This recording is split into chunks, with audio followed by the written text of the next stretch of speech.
नोएडा में एक घर है और कहा जाता है कि वो घर बहुत ही ज़्यादा हॉन्टेड है। उस घर में कोई एक आत्मा नहीं रहती, बल्कि उस घर में बहुत सारी आत्माएं रहती है। और इसलिए ही दिन में भी कोई भी उस घर के आसपास से भी नहीं गुजरता, और अगर गुजरे भी तो उस घर के सामने वो इंसान बिल्कुल भी नहीं देखता। लोग इतना ज़्यादा डरते हैं उस घर से। और वो हॉन्टेड हाउस जिस एरिया में है, वहाँ के रहने वाले लोगों में उस घर का डर इतना ज़्यादा है कि वो जो पूरा आसपास का एरिया है, उस घर के आसपास का उतना एरिया एकदम खाली हो चुका है। उस घर के पास भी कोई रहना नहीं चाहता। अब इसी घर में रहने आती है एक लड़की जिसका नाम था मेघा। और मेघा यहाँ पे रहने तो आई थी दिन में, लेकिन उसे बिल्कुल भी अंदाजा नहीं था कि जैसे ही रात होगी उसके साथ क्या होने वाला है। मेघा 24 साल की है और वो अभी एक कमरे में बैठी हुई है। उसने शादी का लाल जोड़ा पहना हुआ था और अभी वो उस नोएडा वाले घर में नहीं है, बल्कि वो है राजस्थान में। वो राजस्थान के एक बहुत ही बड़े पैलेस में है और आज इसी पैलेस में उसकी शादी हो रही है। और जिसके साथ उसकी शादी हो रही है उसका नाम है आनंद। आनंद और मेघा बचपन से ही बहुत ही अच्छे दोस्त है। और ये लोग जिस जगह पे रहते हैं, इनके घर भी एकदम पास पास है। ये दोनों जब छोटे थे तो ये दोनों साथ में खेले कूदे हैं और ये लोग साथ में एक ही स्कूल में थे। लेकिन जैसे ही मेघा कॉलेज में आई तो आनंद और मेघा अलग हो जाते हैं, क्योंकि आनंद बाहर चला जाता है पढ़ने के लिए और मेघा जो है वो कॉलेज में वो बिल्कुल अकेली हो गई थी कॉलेज में। और सच बताओ तो उसे अपने कॉलेज में ज़्यादा कुछ मज़ा भी नहीं आ रहा था। लेकिन उस एक दिन से पहले जिस दिन वो मिली थी देव से, देव ज़्यादा किसी से बात नहीं करता था। वो बस पढ़ाई में अपना मन लगाकर बैठा रहता था। लेकिन जो मेघा है उसकी देव के साथ बहुत ही अच्छी जमती थी और फिर धीरे धीरे ही ये दोनों एक दूसरे को पसंद करने लग गए थे। जैसे ही इन दोनों की शादी की उम्र हुई तो देव ने जैसे ही अपने घर पे मेघा की बात की तो उसके घर वाले तो मान गए। लेकिन जो मेघा के घर वाले थे, जो मेघा के मॉम डैड थे, वो नहीं माने, क्योंकि देव जो है वो एकदम मिडिल क्लास लड़का था और मेघा और उसके पेरेंट्स रिच थे। तो इसलिए उन लोगों ने मेघा को ना बोल दिया और उसे कह दिया कि उसकी शादी होगी तो सिर्फ और सिर्फ आनंद से। तो आज मेघा की आनंद से शादी हो रही है। मेघा अपने कमरे में बिल्कुल चुपचाप बैठी हुई है। वो एकदम दुखी है। आनंद मेघा का बहुत ही अच्छा दोस्त है, लेकिन मेघा उससे शादी नहीं करना चाहती। तभी रूम का दरवाज़ा कोई नॉक करता है। जैसे ही मेघा ने दरवाज़ा खोला तो सामने उसकी बड़ी बहन खड़ी हुई थी। उसने मेघा को एक चिट्ठी दी। जैसे ही मेघा ने वो चिट्ठी खोल के पढ़ी तो उसमें लिखा हुआ था कि मैं तुम्हारा नीचे इंतज़ार कर रहा हूँ। और वो एकदम गहरी सोच में डूब गई कि अब वो क्या करे। तभी उसकी जो बड़ी बहन थी वो मेघा के पास आती है और वो उससे कहती है कि मुझे पता है तुम्हें आनंद पसंद नहीं है। उसकी बड़ी बहन कहती है कि अभी सही फैसला कर लो वरना पूरी जिंदगी पछताओगी। इतना सुन के मेघा को समझ में आ जाता है कि उसे क्या करना है। वो जल्दी से अपने कपड़े बदलती है और वो उसका जितना भी सामान था, जितने भी कपड़े थे, वो उसे एक बैग में भर के जल्दी से जो पैलेस था उसके पीछे से निकल जाती है। और वहीं पे पीछे कार में देव उसकी राह देख रहा था। मेघा जाके जल्दी से कार में बैठ जाती है और देव जल्दी से कार वहां से निकाल देता है।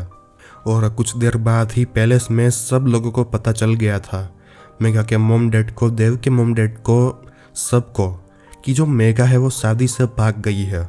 उन सब का हाल एकदम बेहाल हो चुका था। और जो आनंद है वो वहीं पे बैठ जाता है और वो बस सोच रहा था कि आखिर मेरे ही साथ ऐसा क्यों हुआ।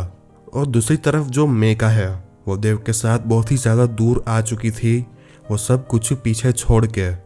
अब मेघा जब भागी थी तब शाम थी। शाम बस ढलने ही वाली थी और रात होने वाली थी। तो पूरी रात देव ने कंटिन्यूसली ड्राइव किया था और उसने कार बहुत ही ज़्यादा स्पीड में चलाई थी। इसलिए वो लोग अगले दिन दोपहर तक पहुंच जाते हैं नोएडा। नोएडा में ही एक घर है जो कि देव के दोस्त का है और वो लोग उसे रेंट पर देते हैं। लेकिन देव और मेघा की किस्मत अच्छी थी, क्योंकि अभी उस घर में कोई भी नहीं रह रहा। वो घर एकदम खाली पड़ा हुआ है। और सबसे अच्छी बात देव को ये लगी थी कि ये जो घर है इसका आसपास का पूरा एरिया एकदम सुनसान पड़ा हुआ है। तो देव और मेघा ने सोचा था कि ये दोनों कुछ दिन यहीं पे छुपे रहेंगे ताकि मेघा के जो घर वाले हैं वो मेघा को और देव को ढूंढ ना ले। अब वो घर आता है। मेघा और देव अपनी कार से बाहर निकलते हैं। मेघा जैसे ही बाहर निकल के आसपास देखती है तो उसे एकदम अजीब सी फीलिंग आती है। उसे एकदम रूह कपा देने जैसा एहसास होता है, क्योंकि आसपास का जितना भी एरिया था वहाँ पे कोई भी नहीं रह रहा था। एकदम शांति थी। यहाँ पे बस अभी 3 लोग ही खड़े हुए थे। एक तो देव था, दूसरी मेघा और तीसरा था देव का दोस्त जो कि उसी घर के पास खड़ा हुआ था। देव और मेघा उसके पास जाते हैं और जो देव का दोस्त था वो देव और मेघा से कहता है कि जब तक आप लोग चाहो आप यहाँ पे रुक सकते हो, लेकिन घर के अंदर एक कमरा है जिस पे ताला लगा हुआ है, तो चाहे कुछ भी हो जाए आप लोग बस उस कमरे को खोलना मत। तो देव कह देता है कि हाँ ठीक है, हम लोग उस कमरे को नहीं खोलेंगे। लेकिन जो मेघा थी उसके मन में ये सवाल आ रहा था कि वो पूछना चाह रही थी कि आखिर उस कमरे में ऐसा क्या है कि आखिर उस कमरे को एकदम बंद रखा हुआ है और उस पर ताला लगा के रखा हुआ है। लेकिन मेघा नहीं पूछ पाई। और फिर देव का जो दोस्त है वो अपनी कार में बैठ जाता है, उसी कार में जिसमें देव मेघा को लेकर आया था। असल में वो कार देव के दोस्त की ही थी। तो वो अपनी कार में बैठता है और वो वहाँ से निकल जाता है। जैसे ही वो वहाँ से जाता है और जैसे ही कार की आवाज़ आना बंद होती है तो मेघा और देव को महसूस होता है कि यहाँ पे अभी इस पूरे एरिया में वो दोनों अभी बिल्कुल अकेले हैं, क्योंकि यहाँ पे एकदम शांति थी, एकदम सन्नाटा, कुछ भी नहीं, कोई भी आवाज़ नहीं। ये दोनों अपना सामान उठाते हैं और ये घर के अंदर चले जाते हैं। ये दोनों जैसा ही अंदर आते हैं तो इन्हें दिखता है कि घर की जो हालत है वो उतनी ज़्यादा अच्छी नहीं है। मतलब मेघा तो यही सोच रही थी कि यहाँ पे अगर रेंट पे लोग रहते हैं तो आखिर वो लोग यहाँ पे रहते कैसे हैं, क्योंकि इस घर की हालत बहुत ही ज़्यादा ख़राब थी। मेघा और देव अपना सारा सामान रख देते हैं और फिर ये दोनों घर को थोड़ा सा साफ करते हैं और सारी चीज़ें ठीक से रख देते हैं। असल में जितना भी फर्नीचर होता है, जितना भी टीवी वगैरह सोफ़ा वगैरह होता है वो घर में पहले से ही मौजूद था। अब शाम का वक्त था।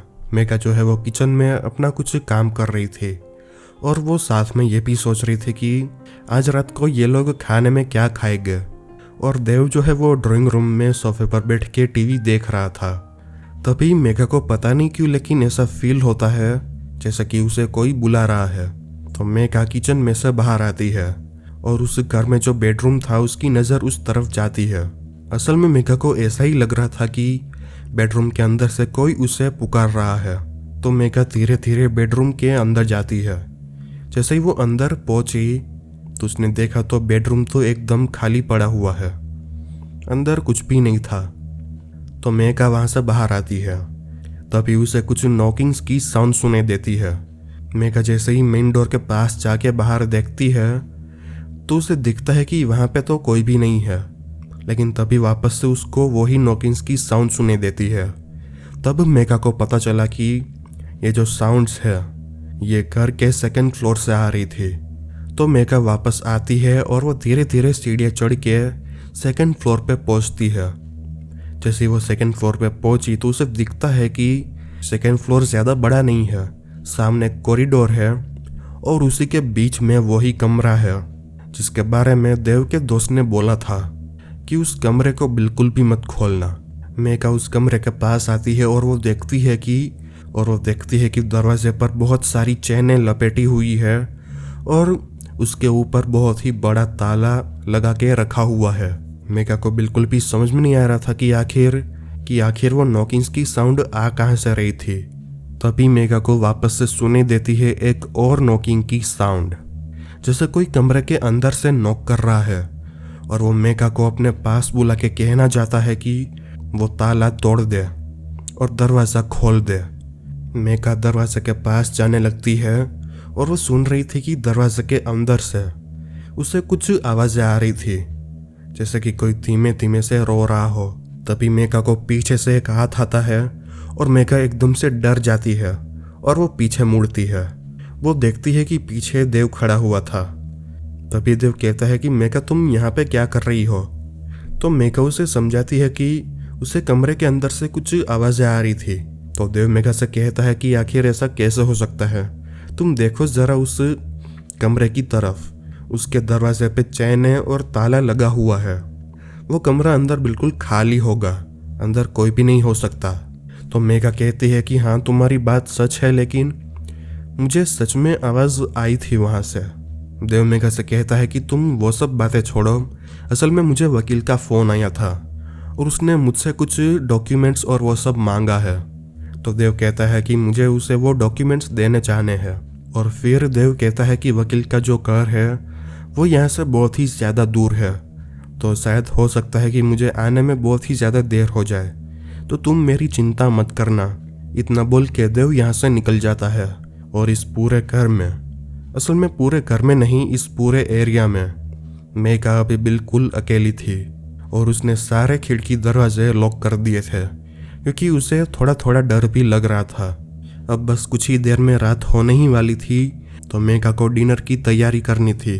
तो वो वापस किचन में आ जाती है और वो जो भी उसके पास बचा कुचा सामान था उसे देख के सोचने लग जाती है कि आखिर वो आज क्या बना के खा सकती है। अब मेघा ये सोच ही रही थी कि तभी उसे कोई चीज़ जोर से गिरने की आवाज़ आती है। मेघा किचन में से बाहर निकलती है और वो बेडरूम में जाने लगती है, क्योंकि ये जो आवाज़ थी वो बेडरूम में से ही आई थी। जैसे ही मेघा बेडरूम में जाती है तो वो देखती है कि बेड के पास ही जो सुई धागे का डिब्बा होता है वो पूरा नीचे गिर के फैला हुआ है। और मेघा की आंखों के सामने ही एक आदमी खड़ा हुआ था, जिसके हाथ में एक सुई थी और दूसरे हाथ में धागा था, और वो धागे को सुई में पिरोने की कोशिश कर रहा था। वो आदमी एकदम बूढ़ा सा था। मेघा उसे देख के एकदम चौंकी हुई थी और वो उस आदमी से पूछती है कि तुम कौन हो और तुम अंदर कैसे आए। तभी वो बूढ़ा आदमी मेघा से कहता है कि तुम्हारे मॉम डैड सिर्फ देव और तुमको ही नहीं ढूंढ रहे होगे, बल्कि साथ ही में वो मुझे भी ढूंढ रहे होगे। जैसे ही उस बूढ़े आदमी ने इतना बोला तो मेघा को इतना समझ में आ जाता है कि शायद ये और कोई नहीं बल्कि ये देव के डैड है, मतलब मेघा के ससुर जी। तो मेघा जाके उनके पाँव छूती है और वो देखती है कि देव के पापा के चेहरे पर एक प्यारी सी मुस्कान आ जाती है। मेघा उनसे कहती है कि आप ये सुई धागा लेके क्या कर रहे हैं। तो वो कहते हैं कि ये मेरा एक बटन टूट गया है तो मैं उसे सी रहा था। तो मेघा उनके हाथ से वो सुई और धागा लेती है और उन्हें वो बटन वो सी के देती है। मेघा देख रही थी कि उनके चेहरे पर एक प्यारी सी मुस्कान थी, जैसे कि उन्हें मेघा बहुत ही ज़्यादा अच्छी लगी हो। मेघा उनसे पूछती है कि आखिर आप अंदर कैसे आए, क्योंकि मुझे याद है कि मैंने सारे खिड़की दरवाजे बंद किए थे। तो देव के डैड कहते हैं कि दरवाज़ा खुला हुआ ही था। तो मेघा एकदम ही हैरान हो जाती है, क्योंकि उसे अच्छे से याद है कि उसने सारे खिड़की दरवाजे अच्छे से लॉक किए थे और मेन एंट्रेंस का दरवाज़ा तो उसने अच्छे से लॉक किया था। ये मेघा को अच्छे से पता है। जैसे ही मेघा बेडरूम से बाहर आई तो उसे दिखता है कि सच में जो मेन एंट्रेंस का जो मेन डोर था वो पूरा खुला हुआ था। लेकिन मेघा को ये समझ में नहीं आया कि आखिर ये दरवाज़ा खोल के इतना अंदर तक आ गए, लेकिन फिर भी मेघा को पता कैसे नहीं चला। लेकिन मेघा फिर ज़्यादा कुछ सोचती नहीं है, वो वापस अपने काम में लग जाती है। उसने काम करते करते ही देखा कि जो देव के डैड है वो सोफे पर बैठे बैठे टीवी देख रहे थे। तो मेघा फिर उनके सामने से ध्यान हटा के कुछ अच्छा सा खाना बनाने की सोचने लग जाती है, क्योंकि पहले तो सिर्फ मेघा अकेले ही खाना खाने वाली थी, लेकिन अब देव के डैड भी है। तो मेघा चाहती थी कि उसका बहुत ही अच्छा इंप्रेशन पड़े, तो वो कुछ दिल से अच्छा बनाना चाहती थी। अब वो खाना बना ही रही थी कि पता नहीं क्यों मेघा को ऐसा लग रहा था कि उसे कोई देख रहा है, जबकि किचन में तो बिल्कुल अकेली थी। जैसे ही वो मुड़ के देखती है तो मेघा देखती है कि देव के डैड, जो कि टीवी के सामने सोफे पर बैठे हुए थे, वो टीवी के बजाय पीछे मुड़ के मेघा की तरफ देख रहे थे और अभी भी उनके चेहरे पर वही मुस्कान थी। पहले पहले तो मेघा को वो हंसी एकदम प्यारी लग रही थी, लेकिन जब से ये आए हैं तब से ही उनके चेहरे पर कंटिन्यूसली ये बस एक जैसी ही मुस्कान है। मेघा को ये थोड़ा सा क्रीपी लग रहा था, लेकिन मेघा ने ध्यान नहीं दिया। वो वापस अपने काम में लग जाती है। अब तकरीबन 1-2 घंटे बाद खाना बस बनने ही वाला था और मेघा अभी भी सारी चीज़ों का ध्यान रख के किचन में ही खड़ी हुई थी। अब खड़े खड़े ही वो अचानक से पीछे मुड़ती है और वो एकदम से घबरा जाती है। वो देखती है कि जो देव के डैड है वो भी किचन की एंट्रेंस के पास खड़े हुए हैं और वो बस चुपचाप खड़े हुए थे। उनके चेहरे पर अभी भी वही अजीब सी हंसी थी, वही अजीब सी मुस्कान थी। मेघा ने उनसे पूछा कि क्या हुआ, आपको कुछ चाहिए? तो वो कहते हैं कि बहुत दिनों के बाद किसी खाने की मुझे इतनी अच्छी खुशबू आई है।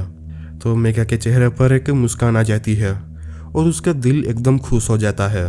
देव के डैड कहते हैं कि मुझे पानी पीना है। तो मेघा उन्हें पानी का गिलास भर के देती है और वो पानी पी लेते हैं। और वो पानी पीने के बाद जैसा ही मेघा को गिलास वापस देते हैं और जैसे ही मेघा अपने हाथ से उस गिलास को लेने के लिए उस गिलास को छूती है तो देव के डैड अपने दूसरे हाथ से मेघा की कलाई पकड़ के उस गिलास को दे देते हैं। मेघा को ये थोड़ा सा अजीब लगा, लेकिन उसे लगा कि शायद कुछ बूढ़े लोग ऐसे भी होते हैं जो कि एकदम प्यार से ही हमें ऐसा करते हैं, लेकिन उनके मन में कुछ भी ऐसा वैसा नहीं होता। लेकिन जो एक चीज़ थी वो मेघा को और भी ज़्यादा अजीब लगी थी कि जैसे ही उन्होंने मेघा के कलाई को छुआ था तो उनका जो हाथ है वो बिल्कुल ठंडा पड़ा हुआ था। और ये एकदम अजीब था क्योंकि कोई भी इंसान इतना ज़्यादा ठंडा कैसे हो सकता है। फिर खाना बन जाता है और फिर मेघा सारा खाना ले आके डाइनिंग टेबल पे सजा देती है और फिर मेघा और देव के डैड वो खाना शुरू कर देते हैं। मेघा खाते हुए देव के डैड की तरफ देख रही थी क्योंकि देव के जो डैड है वो एकदम ही अजीब तरीके से खा रहे थे और मेघा ने तो अभी थोड़ा ही खाना खाया था, लेकिन उन्होंने कुछ ही मिनट में बहुत सारी चीज़ें खा ली। मतलब तकरीबन सारा खाना ख़त्म ही होने वाला था। मेघा ये देख रही थी, तभी वो बोलते हैं कि मैंने बहुत सालों बाद इतना अच्छा खाना खाया है तो उसके लिए शुक्रिया। मेघा को ये अजीब तो लग रहा था, लेकिन फिर से उसने ये बात टालने की कोशिश की कि शायद इन्होंने ये बहुत सालों बाद इतना अच्छा खाना खाया है इसलिए इन्होंने ऐसा किया, इसलिए इन्होंने बिल्कुल बच्चों की तरह सब कुछ ज़्यादा ही खा लिया। अब डिनर करने के बाद जैसे ही रात गहरी होती है, रात के तकरीबन 10 साढ़े 10 बजते हैं तो मेघा आके अपने बेडरूम में सो जाती है और बेडरूम के सामने ही एक और कमरा था, वहाँ पर भी बेड था। तो देव के डैड वहीं पे थे। अब रात के 12:30-1 बजने वाले थे। मेघा जो है वो एकदम आराम से सो रही थी। तभी उसे नींद में ही ऐसा लगने लगा कि जैसे उसके ऊपर कोई खड़ा हुआ है। कुछ परछाई जैसा था जो कि मेघा को दिखाई नहीं दे रहा था और उसकी आंखें बंद थी, लेकिन फिर भी उसे महसूस हो रहा था, उसे एहसास हो रहा था वो जो कोई भी था वो मेघा के पास आ रहा था और वो अपने हाथ से धीरे से मेघा के गाल को छूता है और वो धीरे धीरे गाल को छूते छूते उसके गले तक आ जाता है। उसका हाथ एकदम ठंडा था, जैसा मेघा ने फील किया था देव के डैड का, बिल्कुल वैसा ही। तभी अचानक से मेघा की आंखें खुल जाती है और वो एकदम डरते हुए खड़ी हो जाती है अपने बेड पर और वो देखती है कि उसका पूरा कमरा खाली है। पूरे कमरे में उसके सिवा और कोई भी नहीं है। मेघा जैसे ही टाइम देखती है तो रात के 1 बजने ही वाले थे। मेघा जल्दी से अपना फ़ोन उठाती है और वो देव को फ़ोन करने की कोशिश करने लगती है, लेकिन उसका फ़ोन लग ही नहीं रहा था। तो मेघा अपना फ़ोन रख देती है और वो बस ये सोच रही थी कि यह अभी उसके साथ क्या हुआ। लेकिन फिर मेघा सोचती है कि शायद ये उसका कोई बुरा सा सपना होगा और ऐसा सोच के वो बस सो जाती है। जैसे ही वो अपने बेड पर आंखें बंद करके लेटी, बेडरूम के दरवाजे पे एक हल्का सा नॉक आता है। मेघा उठती है और वो जाके धीरे से दरवाज़ा खोल के, पूरा वो नहीं खोलती, वो हल्के से बाहर देखती है और कोई भी बाहर नहीं था। मेघा दरवाज़ा पूरा खोलती है और वो बाहर निकल के आसपास देखती है, लेकिन कोई था ही नहीं। मेका को लगा था कि शायद देव के डैड हो गए, लेकिन वो अपने कमरे में है। मेका ने जैसे ही ये देखा तो उसे बड़ा ही अजीब लगा, क्योंकि देव के जो डैड है वो कमरे के अंदर बेड के पास बस खड़े हुए थे, एकदम चुपचाप, बिना हिले, बिना कुछ भी बोले। उनकी पीठ बस मेका को दिख रही थी कमरे की एंट्रेंस से। उस कमरे का दरवाज़ा नहीं था, तो मेका बस वहीं बाहर से खड़े हुए उन्हें देख रही थी। मेका को इनका बिहेवियर एकदम ही अजीब लग रहा था, क्योंकि जब से ये आए हैं कि एकदम अजीबोगरीब ही हरकतें करते जा रहे हैं। मेका ने उनको बुलाया तक नहीं, वो बस पीछे हटती है, वापस अपने बेडरूम में आके दरवाज़ा लॉक करके वो वापस से सोने के लिए चली जाती है। अभी मेका को जो है वो थोड़ा सा पसीना आ रहा था, उसे थोड़ा डर भी लग रहा था, क्योंकि अभी उसके साथ बहुत ही भयानक चीज़ें हो रही है। अब वो लेटी ही थी कि तभी वापस से हल्का सा नॉक आता है। मेका वापस से उठती है और वो वापस से दरवाज़ा खोलती है तो देखती है कि इस बार जो देव के डैड है वो ड्राइंग रूम में खड़े हुए हैं। तो मेका इस बार उनसे पूछती है कि क्या आपको कुछ चाहिए, क्या आपको कुछ काम है मुझसे। तो देव के डैड वो एकदम धीमी आवाज़ में बोलते हैं कि तुम मुझे बहुत ही ज़्यादा पसंद हो, क्या तुम मुझसे शादी करोगी। इतना सुन के मेका बहुत ही ज़्यादा हैरान हो जाती है। वो उनके पास जाती है और वो एकदम गुस्से में बोलती है कि ये आप क्या बोल रहे हो। तो वो इंसान वो पीछे मुड़ता है और मेका उसे देख के एकदम काँप उठती है, क्योंकि उसका हाथ, उसके पैर, उसका पूरा शरीर एकदम गला हुआ था, जैसे कि वो एकदम जला हुआ हो। उसकी आँखें, उसका मुंह एकदम ही फटा हुआ था और एकदम उसकी हर जगह से खून आ रहा था। उसकी आँखें, उसकी वो डरावनी आँखें बस मेका की तरफ ही देख रही थी और उसके चेहरे पर अभी भी वही डरावनी मुस्कान थी। मेका एकदम डर जाती है और वो वापस भाग के जल्दी से अपने बेडरूम में आके दरवाज़ा लॉक कर देती है। मेका एकदम काँप रही थी और उसकी धड़कनें एकदम ज़्यादा बढ़ी हुई थी। मेका को कुछ भी समझ में नहीं आ रहा था कि आखिर वो क्या है, क्या वो कोई भूत प्रेत है। मेका बस आंखें बंद करके भगवान का नाम ले रही थी कि तभी दरवाज़ा बाहर से ज़ोर ज़ोर से वो खटखटाने लगता है, इतना ज़ोर से कि जैसे वो दरवाज़ा तोड़ ही डालेगा। मेका भी बेड के पास बैठी हुई थी और वो बस भगवान से दुआ कर रही थी कि दरवाज़ा बस बंद रहे, लेकिन ऐसा नहीं होता। दरवाज़ा टूट जाता है और जो मेका ने अपनी आंखों के सामने देखा वो एकदम बहुत ही ज़्यादा खौफनाक, बहुत ही ज़्यादा भयानक और एकदम ऐसा था कि मेका की रूह एकदम काँप रही थी। मेका की आंखों के सामने देव के डैड खड़े हुए थे और उनके शरीर पर एक भी कपड़ा नहीं था। उनका शरीर पूरा जला हुआ था और वो बहुत ही ज़्यादा डरावना लग रहा था। वो मेका के पास आते हैं और वो उसके दोनों हाथ पकड़ के उसके साथ ज़बरदस्ती करने लगते हैं, लेकिन मेका जैसे तैसे उसे धक्का मार के बेडरूम के बाहर आ जाती है। और मेका बस सोच रही थी कि आखिर वो कहाँ पे जाए, कि आखिर वो कैसे बचे इससे। तभी मेका को ज़्यादा कुछ याद नहीं आता, उसे बस सोचता है कि ऊपर जो कमरा है उसका दरवाज़ा एकदम नया जैसा है, ऐसा कि जैसे वो जल्दी से ना टूटे। मेका जल्दी से सेकंड फ्लोर पे ऊपर भागती है और वो जल्दी से ताला तोड़ने की कोशिश करने लग जाती है। वहीं पे साइड में एक पत्थर जैसी चीज़ पड़ी हुई थी। मेका जल्दी से उसे लेती है और ताला जल्दी से तोड़ डालती है। मेका जल्दी से चैने बैने निकालने लगती है, तभी उसका ध्यान पड़ता है सीढ़ियों पे।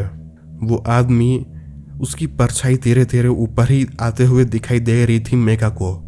वो आदमी धीरे धीरे ऊपर आ रहा था। मेका जल्दी से चैने निकालती है और वो जल्दी से दरवाज़ा खोल के अंदर घुस जाती है और वो दरवाज़ा लॉक कर देती है। और मेका एक कोने में जाके एकदम डरी हुई बैठ जाती है और वो चैन की सांस लेती है। चारों ओर एकदम शांति फैली हुई थी। तभी मेका को कुछ आवाज़ आती है, हल्की सी रोने की आवाज़। ये जो आवाज़ थी ये बेड के पास से आ रही थी। बेड के पास जो कोना था ये आवाज़ वहाँ से आ रही थी। मेगा जैसे ही थोड़ा वहाँ पे हल्के से साइड में देखती है तो उसे दिखता है कि एक ही लड़की बैठी हुई है जो कि तकरीबन मेका की उम्र की ही होगी। मेका को विश्वास नहीं हो रहा था कि आखिर ये लड़की यहाँ पे अंदर क्या कर रही है, जबकि दरवाजे पे तो ताला लगा हुआ था। मेका उसके पास जाती है और वो उससे पूछती है कि तुम रो क्यों रही हो और तुम यहाँ पे कैसे हो आखिर। तो वो लड़की एकदम चुप हो जाती है और वो मेका को बेड पर बिठा देती है और वो रोते हुए कहती है कि जो बाहर खड़ा हुआ है असल में वो मेरे डैड है और उन्होंने मेरे साथ भी बहुत सारे गलत काम किए हैं। तो मेका को विश्वास नहीं हो रहा कि आखिर ये लड़की क्या कह रही है। मेका उसके सामने बस देख ही रही थी कि उसकी आंखों के सामने ही मेका देखती है कि वो लड़की एकदम अचानक से कंकाल में बदलने लगती है। उसकी आंखें, उसकी चमड़ी एकदम से गल जाती है और वो एकदम इंसान से कंकाल में बदल जाती है और वो बेड पर गिर पड़ती है। मेका एकदम ज़्यादा डर जाती है और वो उठ के पीछे हटती है, तभी उसका पैर किसी चीज़ पर पड़ता है। जैसे ही मेका ने नीचे देखा तो नीचे एक और कंकाल पड़ा हुआ था, लेकिन इस बार इस कंकाल का शरीर ही बस कंकाल जैसा था और उसका चेहरा अभी भी था, एकदम गला सड़ा पुराना सा। वो चेहरा किसी औरत का लग रहा था। वो औरत मेका का पैर पकड़ के कहती है कि भाग जाओ यहाँ से, उसने मुझे और मेरी बेटी को नहीं छोड़ा, अगर तुम यहाँ से नहीं भागी तो वो तुम्हें भी नहीं छोड़ेगा। मेका एकदम थर थर काँप रही थी कि आखिर वो अब क्या करे, वो आखिर कैसे बचे इन सब चीज़ों से। तभी मेका को सुनाई देती है देव की आवाज़, जो कि बाहर मेन एंट्रेंस से आ रही थी। मेका जल्दी से दरवाज़ा खोल के जल्दी से वो नीचे उतर के देव के पास भागती है और वो उससे गले लग के रोने लग जाती है। देव एकदम ही ज़्यादा कंफ्यूज था कि आखिर ये ऐसे रो क्यों रही है। देव अंदर आता है और वो सारी लाइटें ऑन करता है और मेका देव को सब कुछ बताती है। तो देव मेका के साथ वो सारे कमरे चेक करता है, लेकिन पूरे घर में देव और मेका के अलावा कोई भी नहीं था। पूरा घर एकदम खाली था। मेका पूरी शौक में बैठी हुई थी कि आखिर वो सब क्या था। मेका कुछ भी समझ नहीं पा रही थी। तभी देव ने मेका को बताया कि मेका, असल में मैंने जो बातें सुनी थी इस घर के बारे में वो सारी सच है। इस घर में बहुत सारी आत्माएं घूमती है और शायद उन्हीं आत्माओं में से तुम्हें वो 3 आत्माएं दिखी थी। असल में कुछ दिनों पहले ही यहाँ पे जो लोग रेंट पे रहते थे उनकी इस घर में से लाश मिली थी और सबका कहना तो यही है कि जो घर का मेन आदमी था उसने ही अपनी बीवी और अपनी बेटी को मार डाला था और फिर वो भी खुद को आग लगा के मर गया था। मेका को बिल्कुल भी विश्वास नहीं हो रहा था। वो बस चुपचाप बैठी हुई थी। तभी मेका देखती है कि देव का चेहरा एकदम उतरा हुआ है। तो मेका देव से पूछती है कि देव क्या हुआ, तुम्हारा चेहरा एकदम उतरा हुआ क्यों है। तो देव एकदम सैड आवाज में मेका से कहता है कि मेका, तुम्हारे लिए आनंद ही सही लड़का है। जैसे ही देव ने ये बोला मेका एकदम ज़्यादा गुस्सा हो जाती है और वो देव से पूछने लगती है कि तुम ऐसा क्यों बोल रहे हो। तो देव मेका से कहता है कि मैं तुमसे प्यार नहीं करता, मैं किसी और से प्यार करता हूँ। तो मेका के होश एकदम से उड़ जाते हैं और वो एकदम गुमसुम बैठ जाती है और वो देव से कहती है कि मतलब तुम्हारा प्यार, ये सब कुछ एकदम झूठ था। तो देव मेका से माफ़ी मांगता है और वो कहता है कि तुम वापस अपने परिवार के पास चली जाओ, अगर तुम मेरे साथ रहोगी तो तुम बस दुखी ही रहोगी। तो मेका उससे कहती है कि क्या हुआ, क्या तुम्हें मेरे परिवार में से किसी ने डराया है। तो देव मेका की आंखों में देख के कहता है कि मुझ पे भरोसा करो, मैं सच में कह रहा हूँ कि मैं तुमसे प्यार नहीं करता। असल में आनंद ही तुम्हारे लिए सही लड़का है, कम से कम वो तुम्हारा ख्याल तो अच्छे से रखेगा। मेका ये सुन के बहुत ही ज़्यादा गुस्सा हो जाती है। फिर जैसे ही सुबह होती है तो मेका अपने घर वालों को फ़ोन करती है और मेका को इस जगह पे लेने के लिए आनंद ही आता है। जैसे ही आनंद गाड़ी में से उतरा और जैसे ही उसने मेका को देखा तो उसकी आंखों में आंसू आ गए।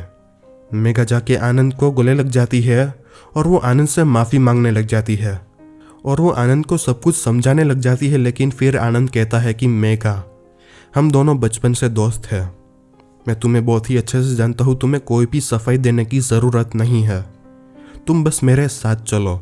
मेघा गाड़ी में बैठ जाती है और आनंद गाड़ी वापस घुमा के जाने लगता है।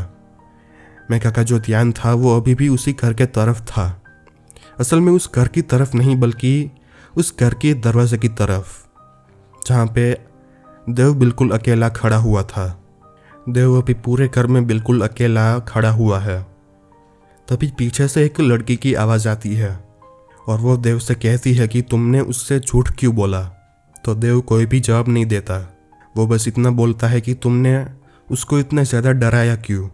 अब अगले दिन दोपहर तक आनंद और मेघा अपने घर मुंबई पहुंच जाते हैं और उनके घर वालों ने वहाँ पे सारी तैयारियां करके रखी हुई थी इन दोनों की शादी कराने के लिए। तो अब जैसे ही शाम होती है, मेघा और आनंद की शादी हो रही होती है और इनके फेरे चल रहे होते हैं। मेघा के मन में थोड़ी सी उदासी थी कि आखिर देव ने उसे धोखा क्यों दिया। वो बस वही सोचते हुए बस फेरे ले रही थी। माहौल एकदम पूरा खुशी का था, सब लोग एकदम ज़्यादा खुश थे, लेकिन वही खुशी मेघा के चेहरे पर नहीं दिख रही थी। तभी ये सारी खुशियाँ भंग हो जाती है और बीच में आ जाती है पुलिस। पुलिस आके इनके फेरे रोकती है और वो मेघा से कहती है कि मेघा, क्या आप देव को जानती है। तो मेघा पुलिस से कहती है कि हाँ मैं उसे जानती हूँ, मगर क्यों, आपको क्या काम है मुझसे। तो पुलिस मेघा से कहती है कि क्या आपको पता नहीं है, देव की मौत हो चुकी है। जैसे ही मेघा ने ये सुना वो एकदम थम जाती है, उसकी सांसें एकदम रुक जाती है। पुलिस कहती है कि उसका फ़ोन तो तोड़ दिया गया था, लेकिन उसके पर्स में हमें आपकी फ़ोटो मिली और जैसे ही हमें पता चला कि आप यहाँ पे रहती है तो हम यहाँ पे आपको बताने के लिए आ गए। तभी पुलिस मेघा से कहती है कि हमारी किस्मत बहुत ही ज़्यादा अच्छी है क्योंकि हमें उसका कातिल भी मिल गया है।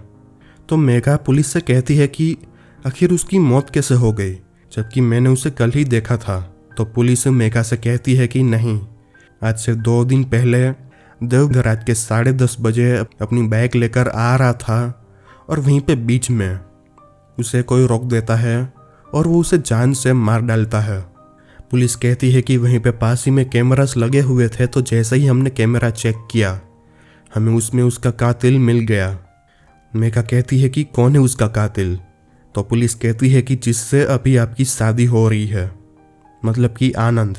आनंद एकदम गुस्से में खड़ा हुआ था और मेघा बस यही सोच रही थी कि अगर देव उस दिन 10 बजे अगर उसकी मौत हो गई थी तो आखिर वो रात के 1 बजे मेरे पास कैसे था, क्या वो उसकी आत्मा थी। मेघा ये सब सोच ही रही थी कि तभी आनंद मेघा का हाथ पकड़ता है और वो अपने दूसरे हाथ से गन निकालता है जो कि उसने छुपा के रखी हुई थी। वो मेघा को पकड़ लेता है और वो कहता है कि अगर कोई भी मेरे बीच रास्ते में आया तो मैं इसकी जान ले लूँगा। असल में इस वक्त मेघा को डरा हुआ होना चाहिए, लेकिन इस वक्त वो एकदम ही ज़्यादा शौक थी। जैसे ही पुलिस ने एक कदम आगे बढ़ाया तो आनंद बस ट्रिगर दबाने ही वाला था। तभी एक पुलिस वाला अपनी गन निकालता है और वो तुरंत आनंद को सर पे गोली मार देता है, जिससे कि आनंद वहीं के वहीं गिर पड़ता है और उसकी मौत हो जाती है। लेकिन मेघा को इन सब चीज़ों से कोई भी फर्क नहीं पड़ रहा था। वो ज़मीन पे गिर पड़ती है और उसे बस दिमाग में इतना समझ में आता है कि उस दिन देव मुझे इसलिए आनंद के पास जाने के लिए कह रहा था ताकि मेरी जान को भी कोई खतरा ना हो। देव ने मरने के बाद भी मेरी जान बचाई। और बस इतना सोच के वो ज़ोर ज़ोर से रोने लग जाती है और मेघा के मॉम डैड, उसकी बड़ी बहन, उसे संभालने लगते हैं। तो यही थी आज की कहानी। अगर वीडियो पसंद आई हो तो सब्सक्राइब, लाइक, शेयर, कमेंट कर दो, प्लीज़ कर दो, क्योंकि इससे मेरी वीडियोस और भी ज़्यादा लोगों तक पहुंचती है। मैं मिलूँगा तुमसे अगली वीडियो में।